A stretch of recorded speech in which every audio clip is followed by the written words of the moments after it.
there's an opportunity to do something very different.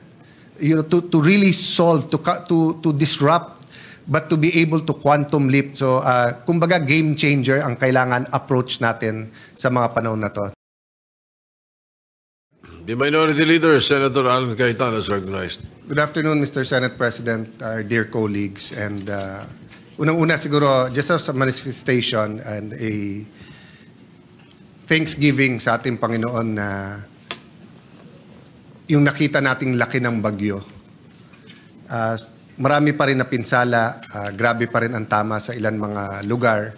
But all of us who saw the pictures and comparing it with Yolanda, comparing it with the past storms, and then of course, yung bagyo din na pinagdadaanan natin sa corruption, I just wanted to express thanksgiving sa Panginoon at sa lahat ng Pilipino na nagkaisa tayo during this time.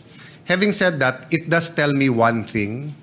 If you see our discussions today, EDCOM, at lahat ng problema na lumabas sa EDCOM, and I'd like to thank Senator Win and Senator now Secretary Angara, lahat ng nasa EDCOM. Kayo po ni former Senator Edgardo Angara sa EDCOM 1. Pinag-usapan din natin yung classroom kanina, ngayon naman Sierra Madre. The simple manifestation that I want to do, Mr. President, is that when we start the budget on Thursday, we should start looking at this as an opportunity to do something very decisive and to do it differently.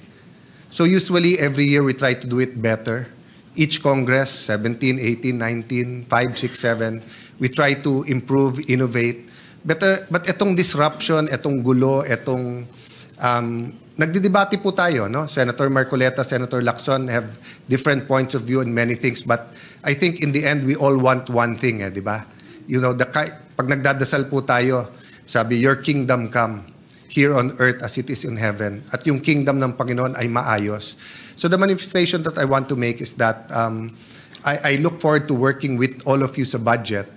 But sana ma-convince din natin yung executive department at saka yung House of Representatives, lahat ng ating kababayan, na we have to do things differently. If we have to ban all these kinds of development from Sierra Madre, let's just do it. Diba? If we have to decide, will we take out, suspend muna 2 years from K-12 habang binibuild yung classroom, or do we move 100 billion to classrooms? Hindi lang classroom yung problema, new schools, yung lupa. EDCOM, problem after problem, nire-report every month, but mabagal tayong magsolusyon. We took out 200 billion from DPWH, almost 300 billion. Ngayon, 50% daw, overpriced. So all of this doesn't have to lead to frustration. All of this can lead to opportunity na, sige, so I put it this way, kanina may nakasalubong akong congressman. Sabi ko, pare, anong pinakagusto mong kumpanya sa Pilipinas? Is it San Miguel? Is it Ayala Corp? Is it PLDT?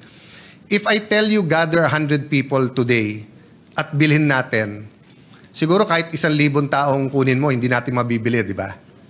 Pero halimbawa, nagkaskandalo yung kumpanya na yan. Bumaksak yung stock nila. At kayo, marami kayo, may cash kayo. Baka mabili nyo. Pag binili nyo, hindi nyo lang itutuloy. Nagkaskandalo nga, nagkaproblema. Pero magandang kumpanya. Anong gagawin nyo? May babaguhin kayo na napakaganda para muling bumangon at lumaki yung kumpanya na yon. So I just like to speak a little bit of encouragement. I know we'll be having deep debates in the next few days, Mr. President, and I look forward to doing it in a very professional manner. But I'd like to encourage all of us that there's an opportunity to do something very different. To really solve, to disrupt, but to be able to quantum leap. So, kumbaga game changer ang kailangan approach natin sa mga panahon na to. Thank you, Mr. President, and thank you, Majority Leader.